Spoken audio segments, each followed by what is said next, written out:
ओम मुनित्रयं नमस्कृत्य उक्तिः परिभाव्य च वैयाकरणसिद्धान्तकौमुदीयं विरच्यते।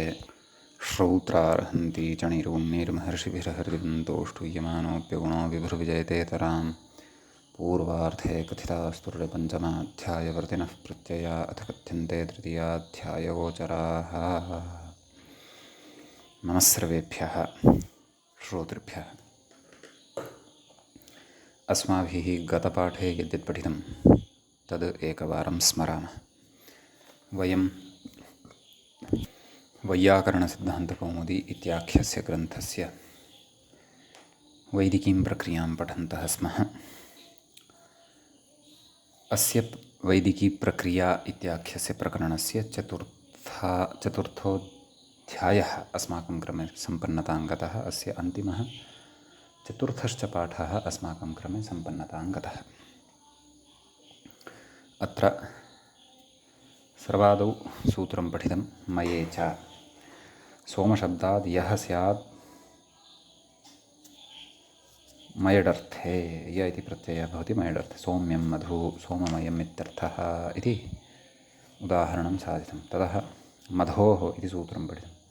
मधुशब्दात् मयडर्थे यत् स्यात् मधव्यः मधुमयः इत्यर्थः। ततः वसोः समूहे च इति अग्रिमं सूत्रं पठितं। तत्र वसु इति शब्दात् समूहे अर्थे मयड् इति प्रत्ययः भवति वेदविषये गम्यमाने। तत्र छन्दस्यः सप्तदशाक्षरः छन्दस्यः इति उदाहरणं पठितं। तत्र क्रमशः उक्तं, नाम कथं 17 अक्षराणि भवन्ति। आशावयेति चतुरक्षरमस्तु, शौषडिति चतुरक्षरं, ये यजामहे इति पञ्चाक्षरं, यक्षरो वषट्कारः इत्येवम् एष वै 17 इति अस्माभिः पठितं। ततः नक्षत्रात् खः इति सूत्रं पठितं। नक्षत्र इति शब्दात् स्वार्थे घप्रत्ययः भवति वेदविषये इति अर्थः दृष्टः। नक्षत्रियेभ्यः स्वाहा, नक्षत्रियेभ्यः इति प्रयोगः अत्र साधितः। ततः सर्वदेवात् तातिल् इति अग्रिमं सूत्रं पठितं। सर्वशब्दात् देवशब्दात् च स्वार्थे तातिल् प्रत्ययः भवति इति अर्थः दृष्टः वेदविषये गम्यमाने। ततः शिवशमरिष्टस्य करे इति अग्रिमं सूत्रं पठितम्। गतसूत्रस्य सर्वदेवात् तातिल् इत्यस्य तु उदाहरणं सर्वतातिम् इति देवतातिम् इति च उदाहरणं पठितं।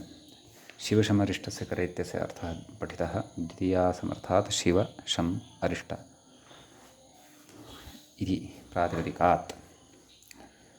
एतेभ्यः प्रातिपदिकेभ्यः करे अर्थे नाम करणार्थे तासिल् इति प्रत्ययः भवति छन्दसि।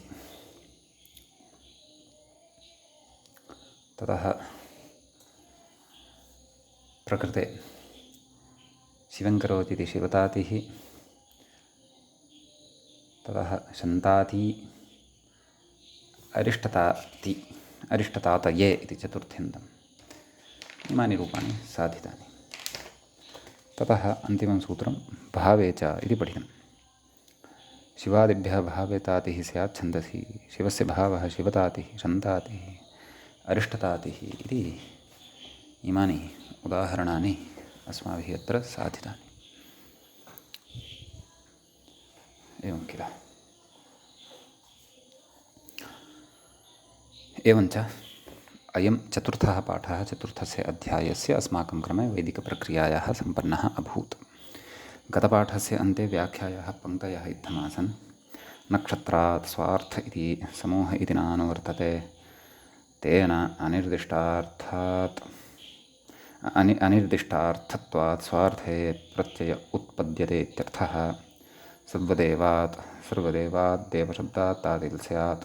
शिवशम करशब्दसामानाधिकरण्यात् शिवशमरिष्टस्य इति उभयप्राप्तौ कर्मणि षष्ठी इति वैदिकसुबोधिन्यां चतुर्थोऽध्यायः इति व्याख्यायाः पङ्क्तयः गतपाठे आसन्।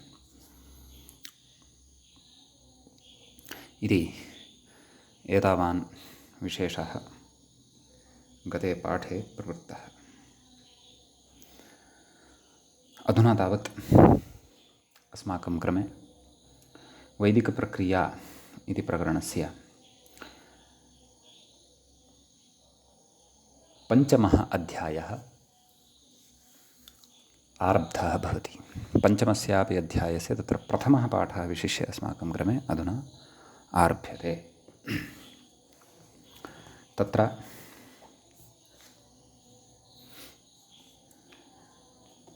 सूत्रं पठनीयं वर्तते। व्याख्याता इङ्गितं करोति सप्तनोञ्। मूलं पश्यामश्चेत् सूत्रं भवति सप्तनोञ्छन्दसि सप्तनोञ्छन्दसि इति। तत्र सप्तनः इति पञ्चमी विभक्तेः एकवचनान्तं रूपं भवति। ततः ऐ इति प्रथमान्तं भवति। छन्दसि इति तु सप्तम्यन्तं भवति। सप्तमी विभक्तेः एकवचनान्तं भवति। तत्र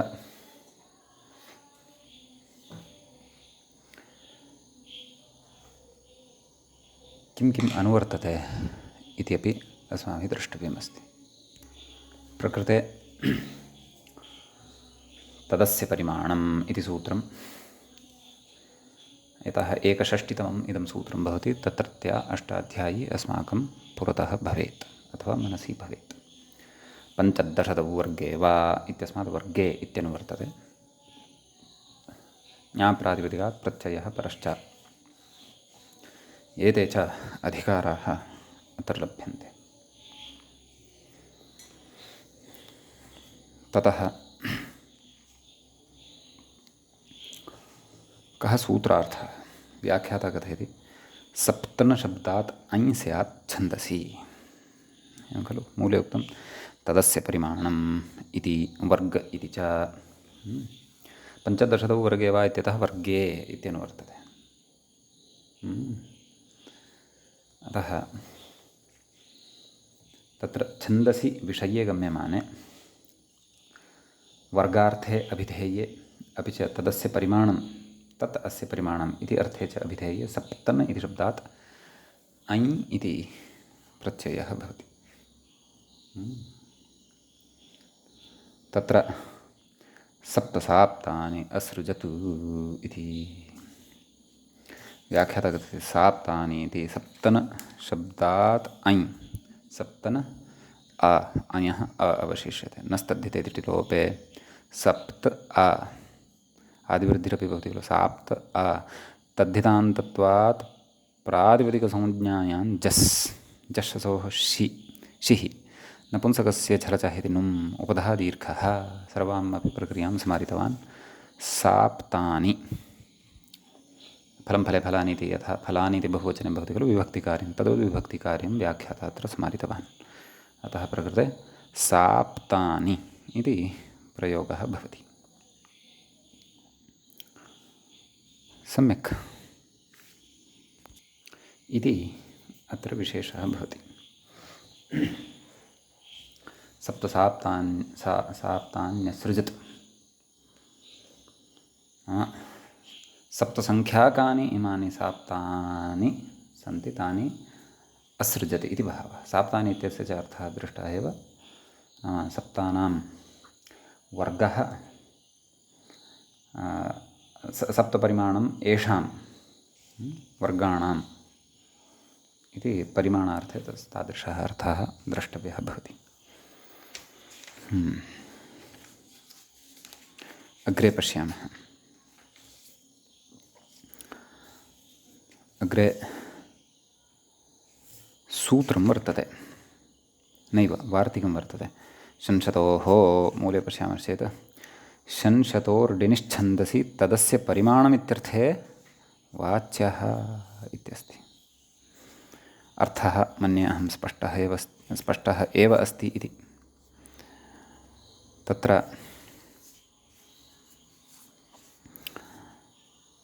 शंशतोः नाम प्रकृते शब्दद्वयमस्ति, षन् अपि च षत्, येषाम् अन्ते अस्ति प्रातिपदिकानां खलु शंशतोर्डिनिश्छन्दसि, तादृशेभ्यः प्रातिपदिकेभ्यः डिनि इति प्रत्ययः भवति। डिनौ डकारस्य इति संज्ञा भवति, इन् इति अवशिष्यते। एवं खलु डित्करणस्य प्रयोजनं तु शतन्तशब्दस्य टिभागस्य लोपः भवति। अस्तु, उदाहरणानि पश्यामि। व्याख्याता किं कथयति? डित्करणं शदशिः, शदशिः इत्यनेन किं विवक्षितमेतेन? डित्करणं शदशिः, शत अशिः। अस्तु, डित्करणं तु टिलोपार्थं वर्तते खलु, अतः शत अशिः इत्यनेन किं विवक्षितं स्यात् इति चिन्तनीयम्। अत्र अहं पाठभेदं पश्यन्नस्मि। अत्र पाठः दुष्टः अस्ति। यत् पुस्तकं मम सविधे अस्ति, डित्करणं शदन्तस्य, सम्यगेव अस्ति, सम्यगेव अस्ति, अहमेव प्रमादं कुर्वन् अस्मि, क्षन्तव्यः। डित्करणम् इति पठित्वा अहं शद इति मेलेन गतवाक्यस्य जश्वसोषिः इत्यस्य शिः इति पठन् आसम्, क्षन्तव्यः, ममैव प्रमादः। डित्करणं शदन्तस्य टिलोपार्थम् इति स्पष्टमेव खलु उक्तं वर्तते।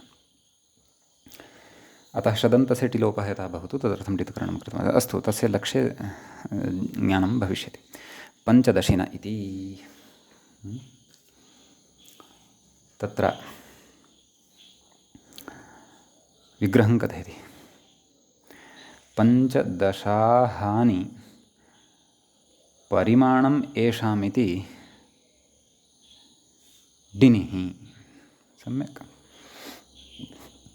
मूले उक्तमस्ति खलु उदाहरणं, पञ्चदशिनः अर्धमासाः इति। अतः तादृशाः एते अर्धमासाः सन्ति येषां पञ्चदशाहानि, पञ्चदशिनः येषां तत्र परिमाणं भवन्ति। एतेन त्रिंशिनो व्याख्याताः।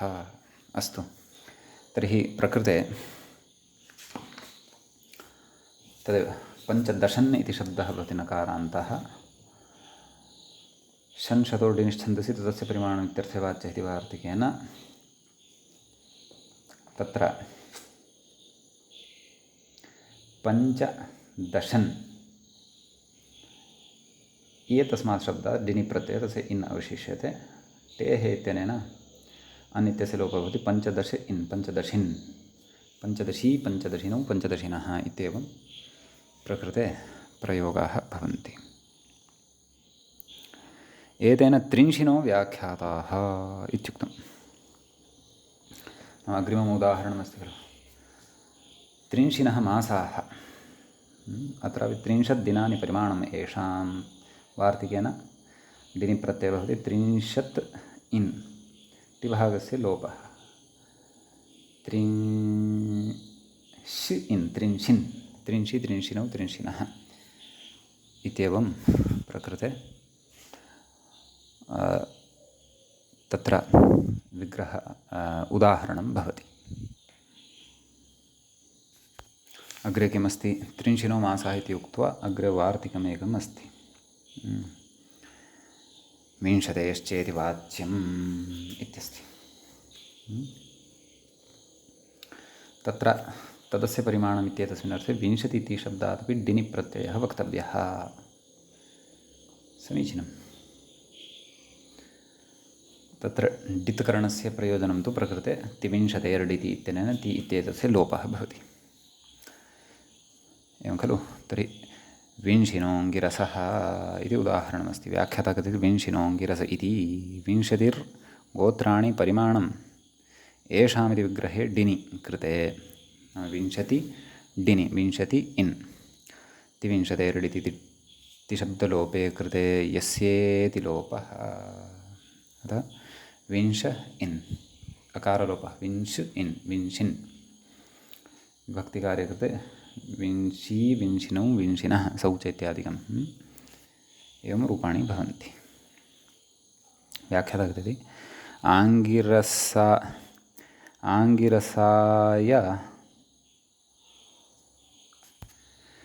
आङ्गिरसायास्य गार्ग्य गौतम इत्यादि प्रवरभेदभिन्नानि 20 अवान्तरगोत्राणि परिमाणं येषाम् इत्यर्थः। एवं खलु। इति एवं रीत्या अत्र विग्रहो भवति। समीचीनम्। अग्रे पुनः अत्र वार्तिकं वर्तते। तत्र युष्मदस्मदोः सादृश्यमदुवाच्यः इत्यस्ति। युष्मद् इति शब्दात् अस्मद् इति शब्दात् च सादृश्ये अर्थे गम्यमाने मतुप्रत्ययः वक्तव्यः। मतुपः मत् इति अवशिष्यते। उदाहरणं प्रति व्याख्याता इङ्गितं करोति। त्वावत इति मूले पश्यामश्चेत् त्वावतः पुरूवसो इत्यस्ति। तत्र आम् त्वम् इव इति विग्रहः। तद् व्याख्याता वदति त्वम् इव त्वावान् तस्य त्वावतः अहम् इव मावान् तस्य मावतः प्रत्ययोत्तरपदयोश्चिति त्वामौ आसर्वनाम्नः इति आत्वं रूपसिद्धिं दर्शितवान्। रूपद्वयमत्र साध्यते त्वावतः मावतः इति। तर्हि त्वम् इव इत्यत्र युष्मद् इति प्रथमान्तात् युष्मदस्मदौ सादृश्यमतुवाच्यः इति मतुप्रत्ययः भवति। युष्मद् मत् झयः इत्यनेन मतुपः मकारस्य वकारादेशः प्रत्ययोत्तरपदयोश्चिति मपर्यन्तस्य युष्म इति आदेशः। युष्म इत्यस्य त्व इति आदेशः त्व अदवत् अतोगुण इति पररूपं भवति। त्वद्वत् आसर्वनाम्नः इत्यनेन दीर्घस्य त्वावत् वद् चत्वादिकं कृत्वा त्वावत्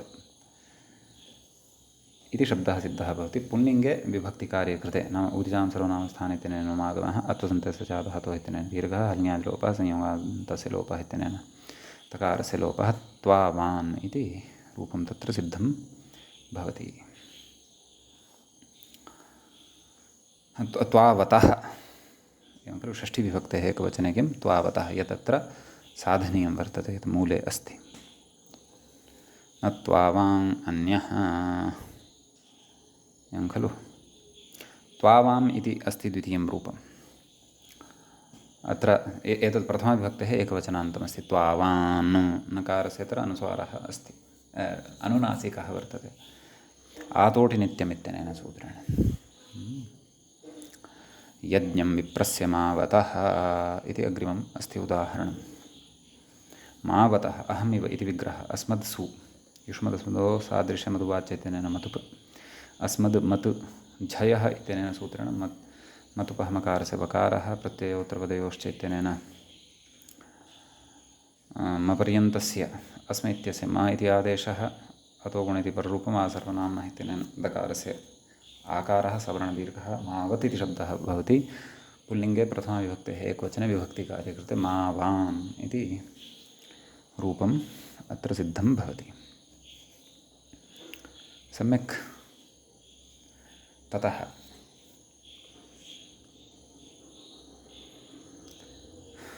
व्याख्याता तु किञ्चित् अग्रे गतः। नाम अग्रिमसूत्रस्य उदाहरणचर्चां कुर्वन्नस्ति। सूत्रस्य सूत्रं वयं पठामः। सप्तषष्टितमं सूत्रं भवति छन्दसि च इति। छन्दसि इति सप्तमी विभक्तेः एकवचनान्तं पदं भवति। च इति अव्ययपदं भवति। सम्यक्। प्रकृते तदर्हति इति सूत्रं शीर्षच्छेदाद्यच्च इति सूत्राच्च यत् इति अनुवर्तते। ज्ञाप्रातिपदिकात् प्रत्ययः परश्च समर्थानां प्रथमाद्वा एते च अधिकाराः अत्र लभ्यन्ते। समीचीनं। ततः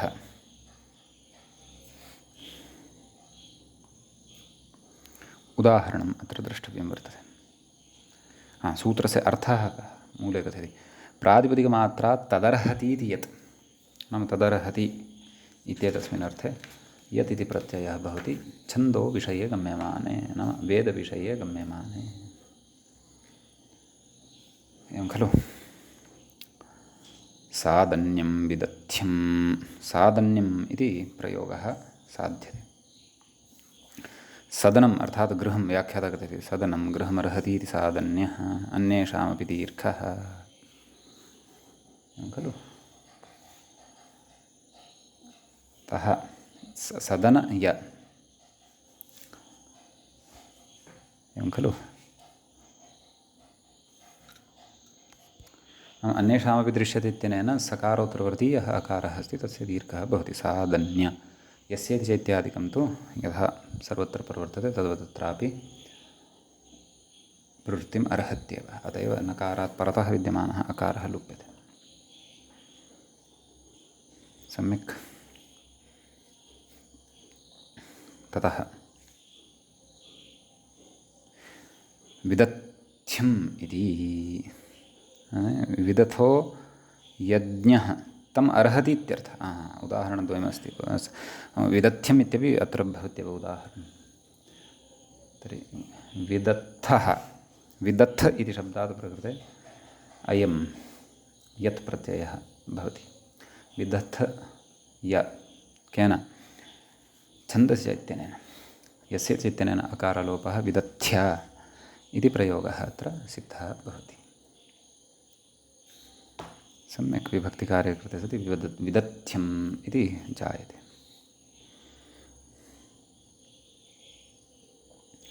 ततः अग्रिमं सूत्रमधुना पठामः।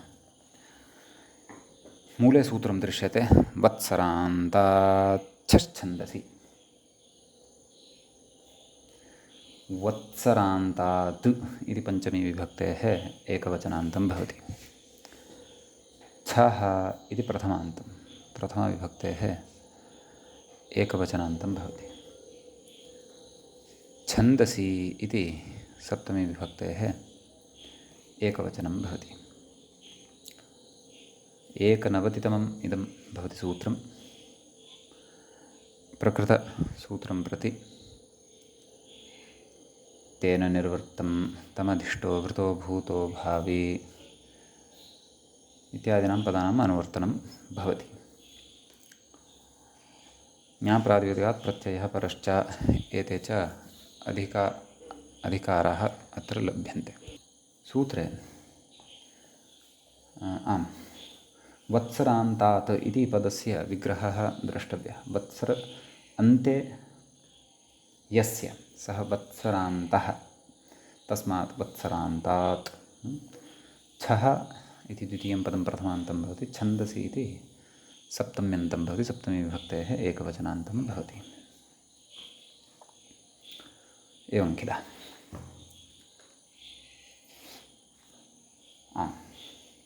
तर्हि कः अर्थः सूत्रस्य इति चेत् वत्सरशब्दः यस्य अन्ते भवति तादृशात् प्रातिपदिकात्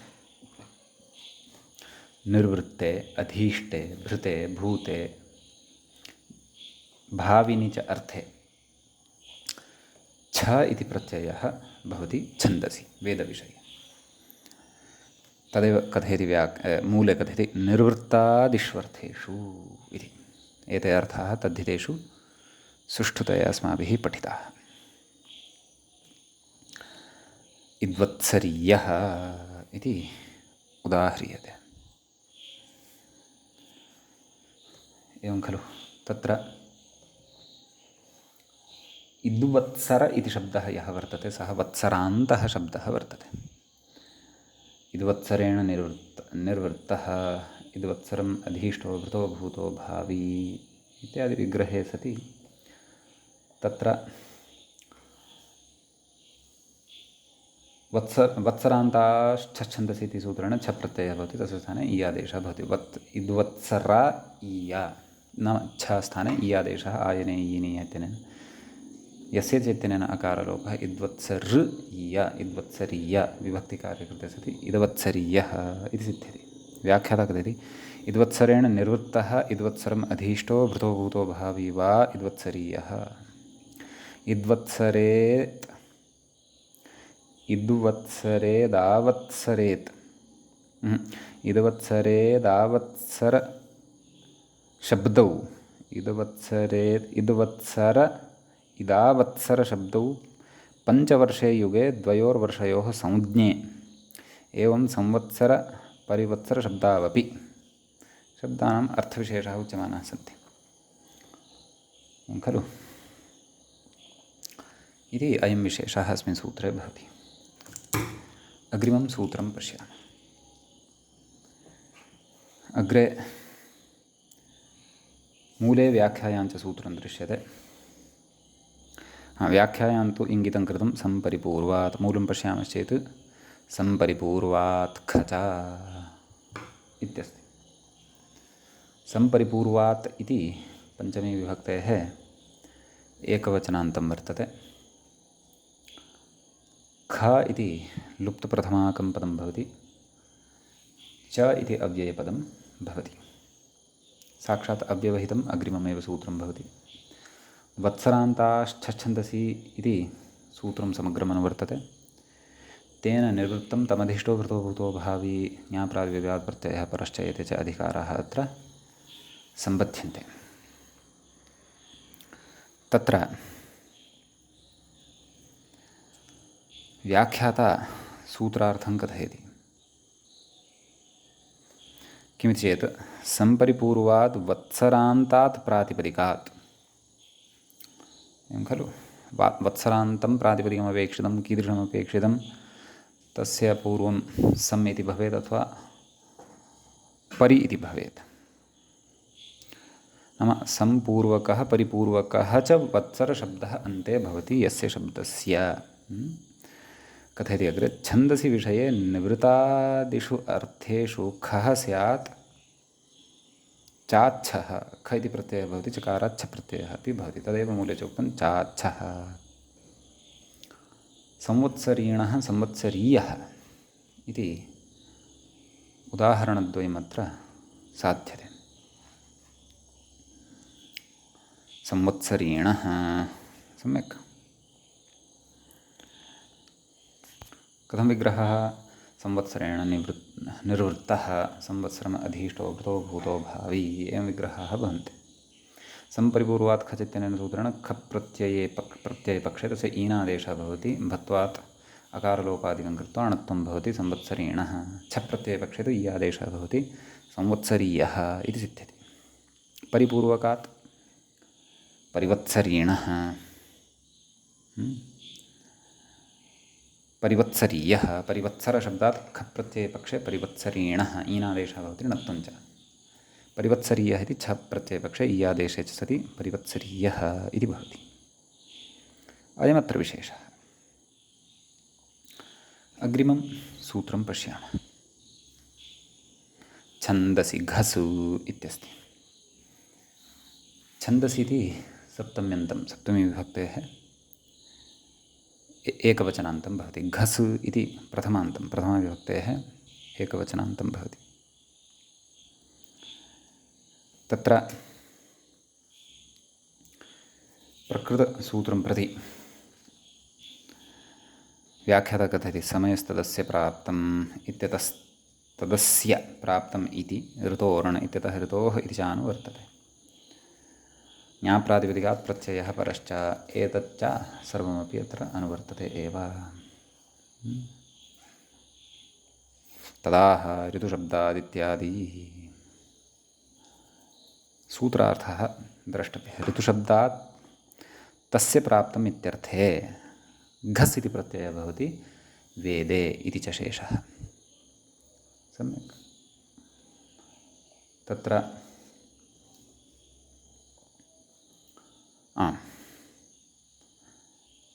भागः ऋत्वियः इत्यस्ति। ऋतुशब्दात् तस्य प्राप्तम् इत्यर्थः इति मूले उक्तवान् खलु।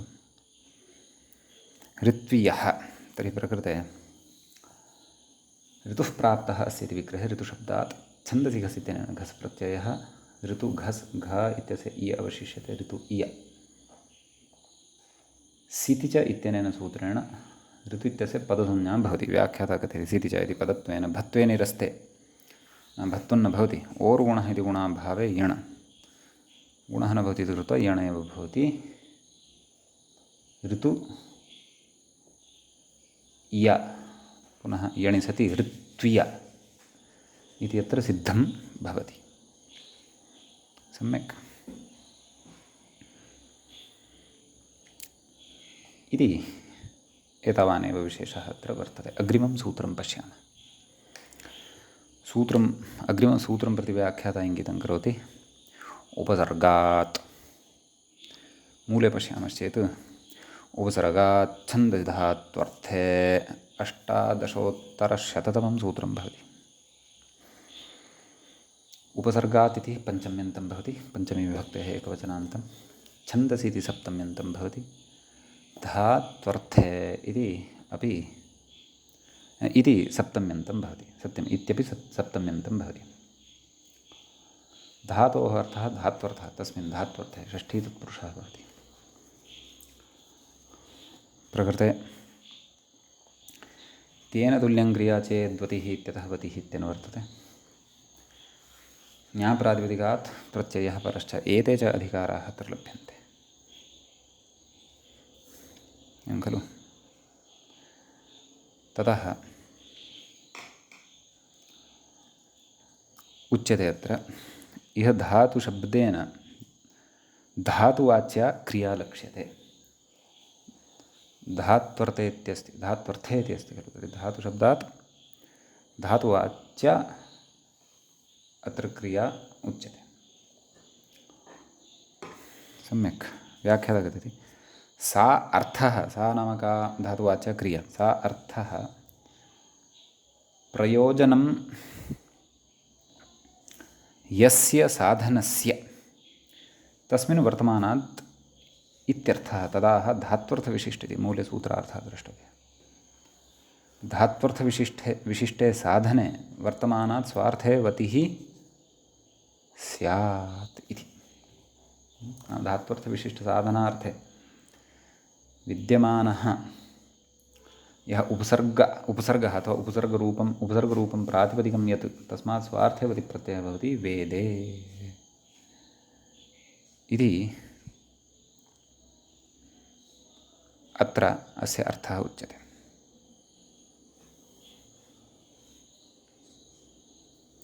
सम्यक् नाम प्रकृते यः उपसर्गः वर्तते सः धात्वर्थविशिष्टे साधनार्थे वर्तमानः स्यात्।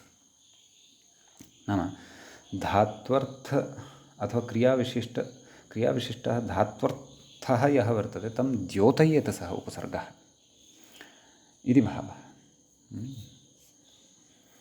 व्याख्याता कथयति उपसर्गाश्च पुनरेवमात्मकाः यदुते श्रुतायां क्रियायां यत्ते इति स्यात् वा यत्ते श्रुतायां क्रियायां तामेव विशिंशन्ति। नाम क्रियावैशिष्ट्यमेव स्फोरयन्ति, प्रकटयन्ति वा यथा आगच्छति। यत्र तु न श्रूयते तत्र क्रियाविशिष्टसाधनम् आहुः, यथा निष्कौशाम्बिः। तथा च अत्र क्रियापदं श्रूयते, यत्र क्रियापदं श्रूयते तत्रैव यथा स्यात् इत्येवम् अर्थं धात्वर्थः इत्युक्तं। क्व प्रकृतसूत्रे तादृशः धात्वर्थः उक्तः इति भावः। उदाहरणं पश्यामः। यदुद्वतो निवतः उद्गतान् निर्गतात् इत्यर्थः। नाम उद्वतः इति एकः प्रयोगः अत्र साधनीयः, निवतः अत्र अपरः प्रयोगः साधनीयः। उद्वतः इत्यस्य अर्थः भवति उद्गतात्, निवतः इत्यस्य अर्थः भवति निर्गतात्। सम्यक्। अतः प्रकृते उद् एतस्मात् इति पूर्वकात् तत्र प्रकृतसूत्रद्वारा वति इति प्रत्ययः भवति, उद्वत्। सम्यक्। अपि च तत्र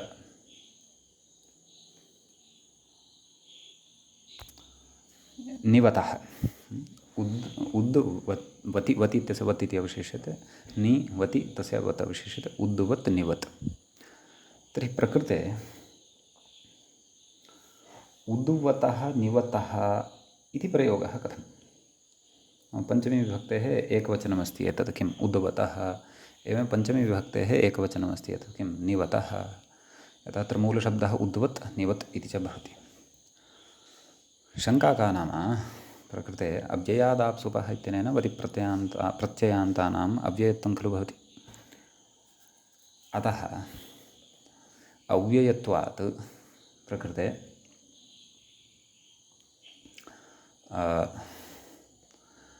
पञ्चमी विभक्तेः एकवचनं कथं? तत्रापि उद्वत् निवत् इत्येव खलु स्यात् इति चेत् तत्र एकः नियमः छन्दसि दृष्टानुविधिः। छन्दसि यथा प्रयोगः दृष्टः तद्वत् प्रकृते अव्ययादाप्सुपः इत्यस्य प्रयोगः न भवति, अपि तु ङसि इति प्रत्ययस्य श्रवणम् अथवा विधानं भवत्येव इति भावः। इति व्याख्यात्रा नोक्तम्, अस्माभिः स्वयम् अवगन्तव्यम्। सम्यक् इति अत्र कश्चन विशेषः भवति। अग्रिमं सूत्रम् अधुना पठामः। व्याख्याता अग्रिमसूत्रं प्रति इङ्गितं करोति, कथयति थट् च। मूलं पश्यामश्चेत् तत्र सूत्रं भवति थट् च छन्दसि इति। थट् इति प्रथमान्तम्। इदानीं वयम् एतेन द्वितीयपादे अपि प्रविष्टाः, पञ्चमाध्यायस्य द्वितीयपादे अधुना प्रविष्टाः। थट् इति प्रथमान्तं भवति, च इति अव्ययपदं भवति, छन्दसि इति सप्तम्यन्तं भवति, सप्तमी विभक्तेः एकवचनान्तं भवति। प्रकृते तस्य पूर्णे डट् इत्यतः डट् नान्तादसङ्ख्यादेर्मट् इति च नान्तादसङ्ख्यादेः इति च अनुवर्तते इति कथयति व्याख्याता। इति च तदाह नान्तादित्यादि नान्ताद् असङ्ख्यादेः, मट् इति न, नान्ताद् असङ्ख्यादेः इति तावदेव अनुवर्तते। पुनः ज्ञाप्रातिपदिकात् प्रत्ययः परश्च एतच्च अनुवर्तते। नान्तादिति मूले पश्यामः। नान्तात् असङ्ख्यादेः परस्य संख्याशब्दः अपेक्षितः, कीदृशः अपेक्षितः? नान्तः अपेक्षितः। समीचीनम्। अपि च कीदृशः अपेक्षितः? सङ्ख्यादिः सः अपेक्षितः। अतः तस्मात् परस्य डटः थट् स्यात् मट् च। डटः स्थाने थट् इति प्रत्ययः भवति, तस्य मडागमश्च भवति। पञ्चथं पञ्चमम् इति अस्ति। एवं खलु प्रकृते थट् च छन्दसि इति उक्तं खलु।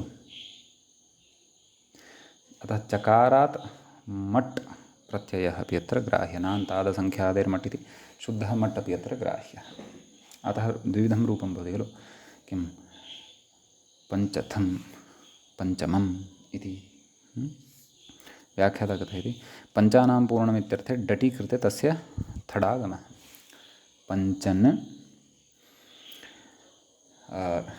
डट् पञ्चन् थडागमः। पञ्चन् थ पञ्च थ विभक्तिकार्ये कृते पञ्चथम् इति सिद्ध्यति। पञ्चमम् इत्यस्य तु निर्माणे क्लेशः एव नास्ति। आम्, नलोपः प्रातिपदिकान्तस्य इत्यपि अवगन्तव्यं। क्व पञ्चथम् इत्यत्र एवं पञ्चमम् इत्यत्रापि पञ्चन् इत्यस्मात् डटः अवशिष्यते, मट् तस्य आगमः भवति। पञ्चन् म अ नकारस्य लोपः भवति। नलोपः प्रातिपदिकान्तस्य पञ्चम विभक्तिकार्ये कृते पञ्चमम् इति प्रयोगः सिद्धः भवति। एवं खलु इति अस्ति अत्रत्यः कश्चन विशेषः।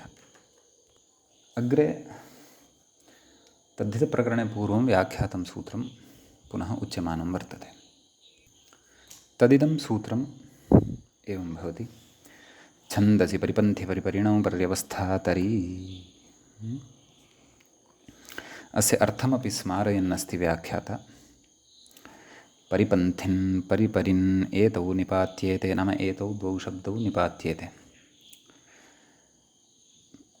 छन्दसि पर्यवस्थातरिवाच्ये नाम छन्दसि वेदे निपात्यते कस्मिन् अर्थे पर्यवस्थातरि वाच्ये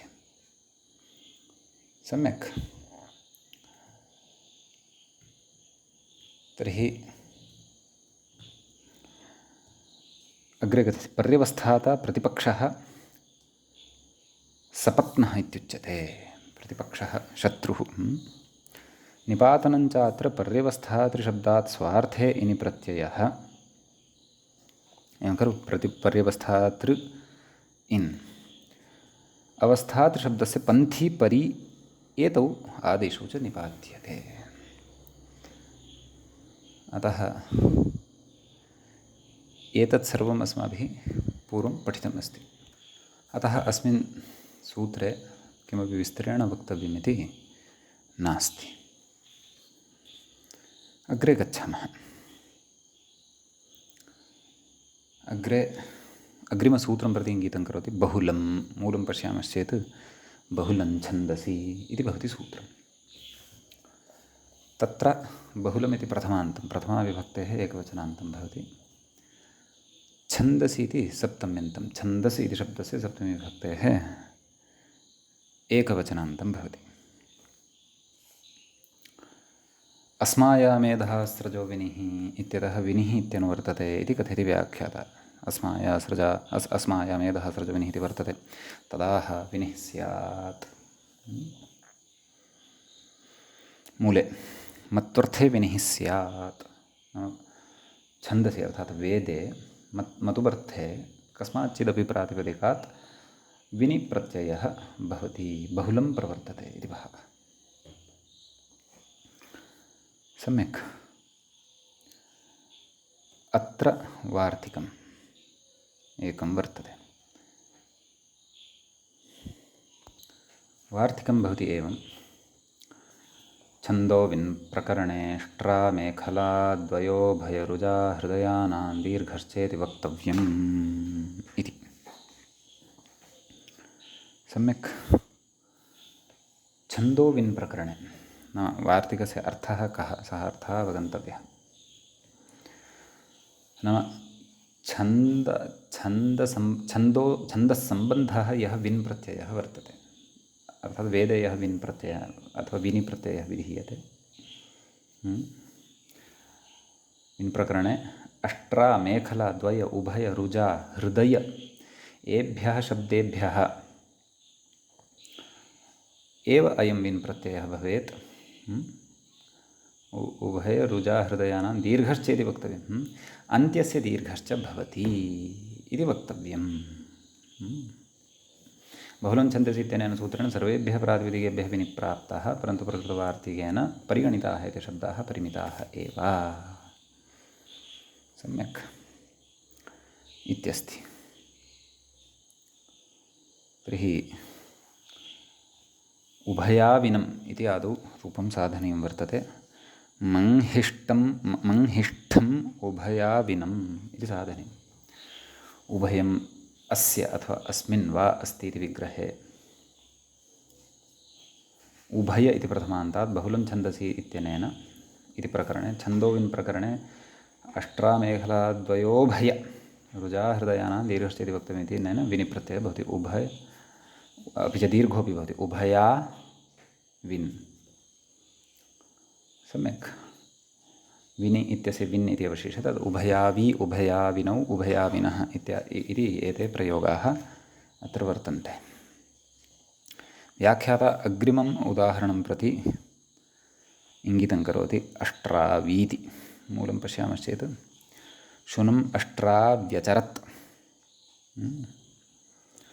अत्र अष्ट्रावी इति प्रयोगः साधनीयः अस्ति कथयति अशेः ष्ट्रन् अष्ट्रा एवं खलु द्रष्ट्रा पर्यायोऽयं नाम द्रष्ट्रा भवति खलु ज्ञानदन्तविशेषः मुखे तत्कृते इदमुच्यते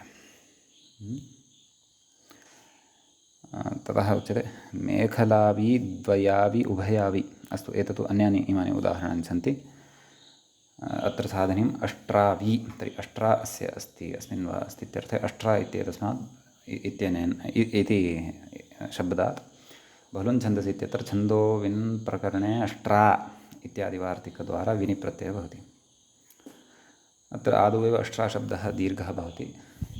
पर्जन्यवल्लक्षणप्रवृत्त्या अस्य दीर्घत्वं शक्यं वक्तुम्। अतः अष्ट्राविन् इति शब्दः सिद्धः भवति। अष्ट्रावी अष्ट्राविनौ अष्ट्राविनः इति प्रयोगः। अष्ट्रावी अष्ट्राविणौ अष्ट्राविणः एवं प्रयोगः अत्र ज्ञेयः। शूनम् अष्ट्रावी अचरत् अस्तु तत्तु ज्ञातम्।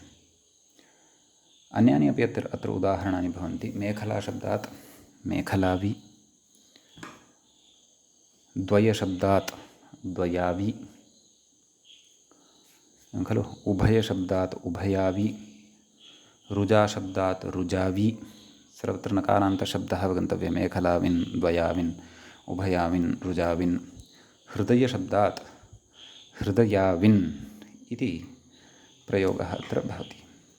कथयति अग्रे, अत्र द्वयोभयहृदयान्येव दीर्घत्वं प्रयोजयन्ति। नाम द्वय उभय हृदय एतेषु शब्देषु एव अन्ते अकारः दृश्यते। अन्यत्र तु सर्वत्र दीर्घः आकारः अस्ति एव खलु, अत एव दीर्घं प्रयोजयन्ति। अन्यथा अन्यत्र तु पर्जन्यवल्लक्षणप्रवृत्तिः अथवा दीर्घः न क्रियते चेदपि चिन्ता नास्ति। तदेव कथयति अग्रे, अन्येषां स्वतैव दीर्घत्वात् इति। समीचीनम् इति अयं कश्चन अत्र भवति विशेषः। अधुना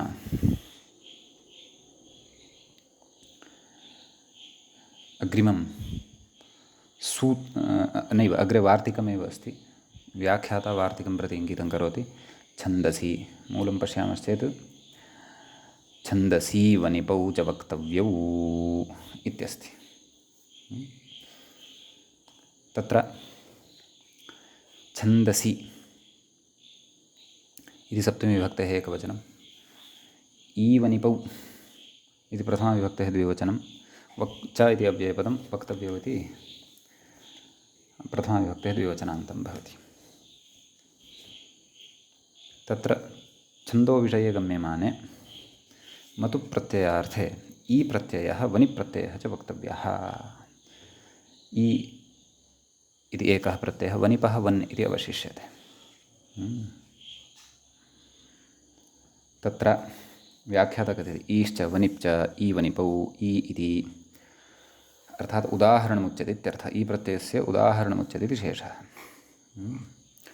रथीरभूत्, रथः अस्य अस्ति इत्येतस्मिन् अर्थे रथशब्दात् सुप्रत्ययः। छन्दसि वनिपौ च वक्तव्यौ इत्यनेन ई प्रत्ययः यस्य चेत्यनेन रथ इत्यत्र थकारोत्तरवर्ती यः अकारः अस्ति तस्य लोपः भवति। रथ ई रथी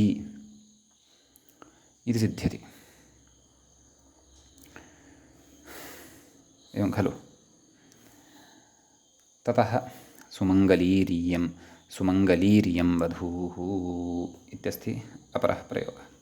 सुमङ्गलम् अस्य अस्ति इति विग्रहे सुमङ्गलशब्दात् सुप्रत्ययः। छन्दसि वनिपौ च वक्तव्यौ इति सूत्रेण ई प्रत्ययः सुमङ्गल ई यस्य इत्यादिकं कृत्वा सुमङ्गलीः इति ई प्रत्ययान्ततया प्रकृते सोर्लोपः न भवति हल्ङ्यादिना इति विशेषः।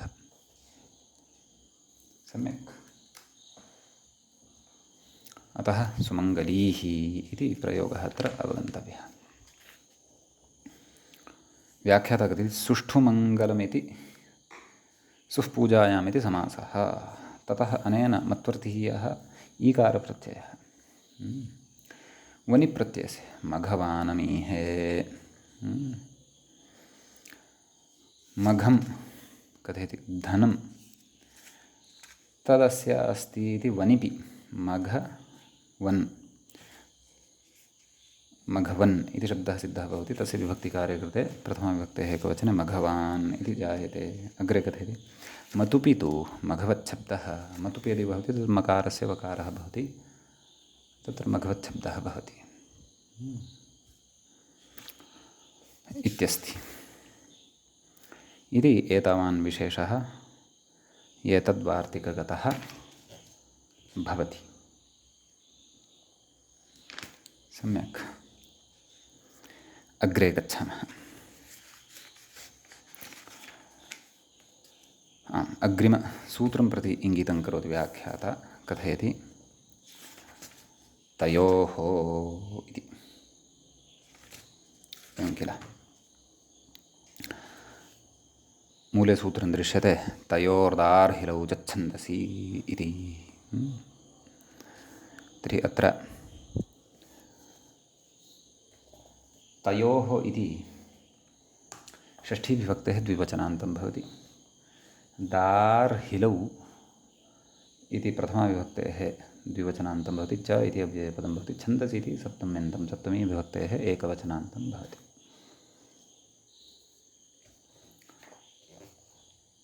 तत्र व्याख्याता कथयति तच्छब्देन इदमोर्हिल्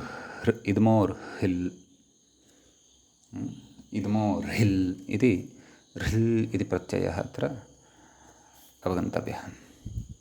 तदोदाच इति सन्निहितौ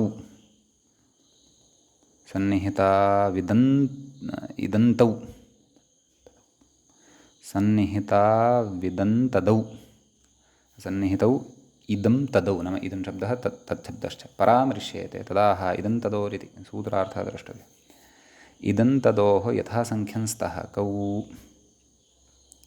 दा अपि च र्हिल् इति। एवं खलु कथयति सूत्रे व्यत्ययेन पञ्चम्याः स्थाने षष्ठी नाम पञ्चम्यर्थे षष्ठी अस्ति तयोः इति सूत्रार्थः भवति। उदाहरणं पश्यामः। इदा हि व उपस्तुतिं तत्र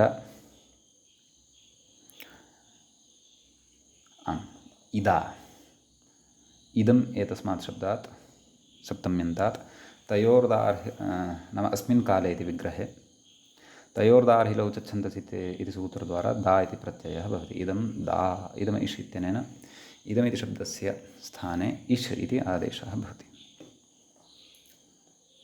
एवं खलु इदा तद्धितश्चासर्वविभक्ति इत्यनेन अव्ययसंज्ञा भवति। यः सुपायाति तस्य अव्ययादाप्सुपः इत्यनेन लुक् भवति। इदा इति सिद्ध्यति। सम्यक्। इदा हि उपस्तुतिं ततः भवति तर्हि र्हिल् इत्यस्य उदाहरणं तस्मिन् काले इत्येव विग्रहः। तच्छब्दात् दकारान्तात् प्रकृतसूत्रेण तयोर्दार्हिलौ च छन्दसि र्हिल् इति प्रत्ययः भवति। तद् र्हिल् तत्र त्यदादिनामः इति दकारस्य अकारः अतो गुणेति पररूपं तर्हि इति प्रयोगः अत्र सिद्धः भवति। सम्यक् इत्यस्ति। ततः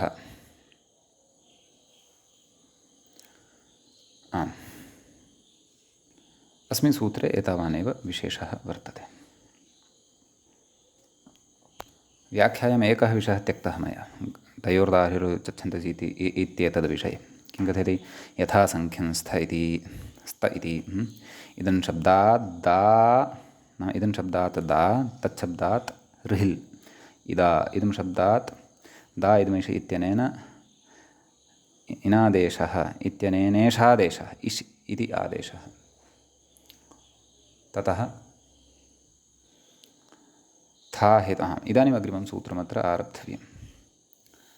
था हेतौ मूलं पश्यामश्चेत् था हेतौ च छन्दसि इति दृश्यते सूत्रं। तत्र था इति लुप्तप्रथमाकं पदं भवति। हेतौ इति सप्तम्यन्तं पदं भवति हेतु इति शब्दस्य। च इति अव्ययपदं भवति। छन्दसि इति सप्तम्यन्तं भवति। सप्तमी विभक्तेः एकवचनान्तं भवति। सम्यक् व्याख्याता कथयति प्रकारवचने थालित्यतः प्रकारवचन इति किमश्च इति न किमश्च इति च अनुवर्तते नाम प्रकारवचने थालित्यतः प्रकारवचने इत्यनुवर्तते किमश्च इति सूत्रात् किमः इति च अनुवर्तते इति भावः तद्धिताः ज्ञाप्रातिपदिकात् प्रत्ययः परश्च एते च अधिकाराः अत्र लभ्यन्ते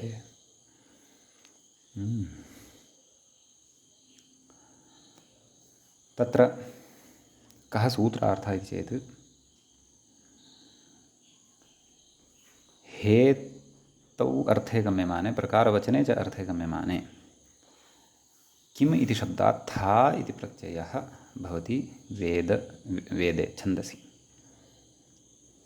खलु अतः हेत्वर्थे विद्यमानः यः किं शब्दः प्रकारवचनार्थे च विद्यमानः यः किं शब्दः तस्मात् था इति प्रत्ययो भवति इति भावः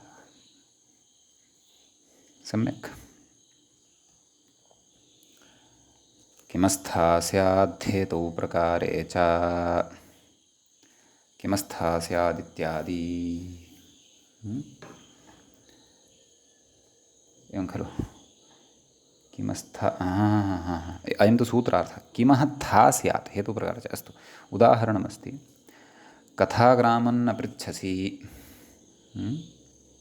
कथाग्रामं नाम केन हेतुना पृच्छसि इत्यर्थः कथाग्रामं न पृच्छसि कथा केन हेतुना छान्दसः प्रयोगः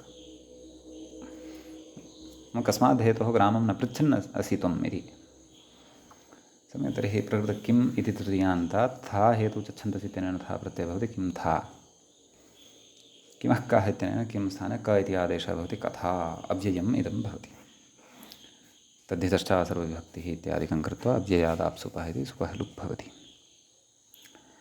कथादाशेम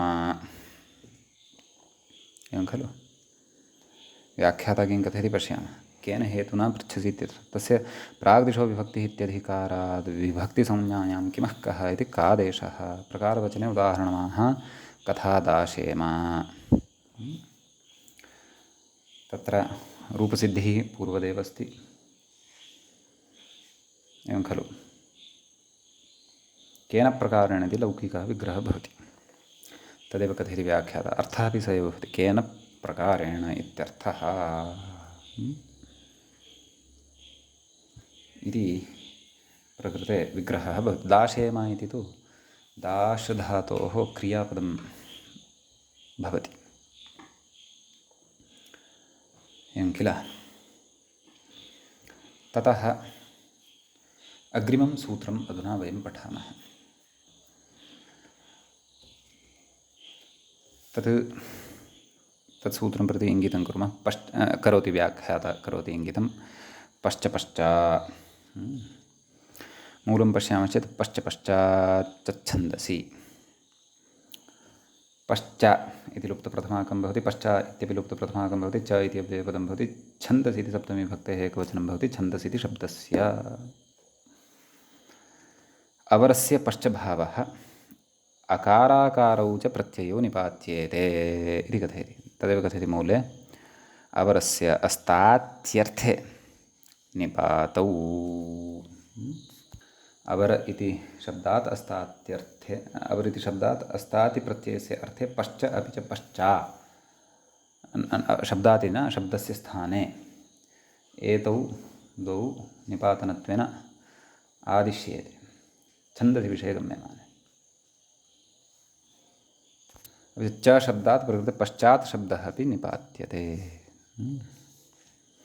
अस्तात्यर्थे इति कथयति व्याख्याता दिक्शब्देभ्यः सप्तमी पञ्चमी प्रथमाभ्यो दिग्देशकालेष्वस्तातिः इति अस्मिन् अर्थे अयम् अस्तातिः विहितः वर्तते इति भावः समीचीनम् इति सूत्रार्थः पश्च हि सः इत्यादीनि यानि उदाहरणानि सन्ति अपि च व्याख्यागताः अत्र सन्ति विचाराः तान् विचारान् वयम् अग्रिमे पाठे पठिष्यामः अद्यतनपाठः तावत् अत्रैव उपसंह्रियते मङ्गलं कुर्मः मुनित्रयं नमस्कृत्य युक्तिः परिभाव्य च वैयाकरणसिद्धान्तकौमुदीयं विरच्यते एवञ्च वैदिकी प्रक्रिया इत्याख्यस्य प्रकरणस्य पञ्चमस्य अध्यायस्य अस्माकं क्रमे अयं प्रथमः पाठः सम्पन्नतां गतः। नमः सर्वेभ्यः श्रोतृभ्यः भवद्भ्यः।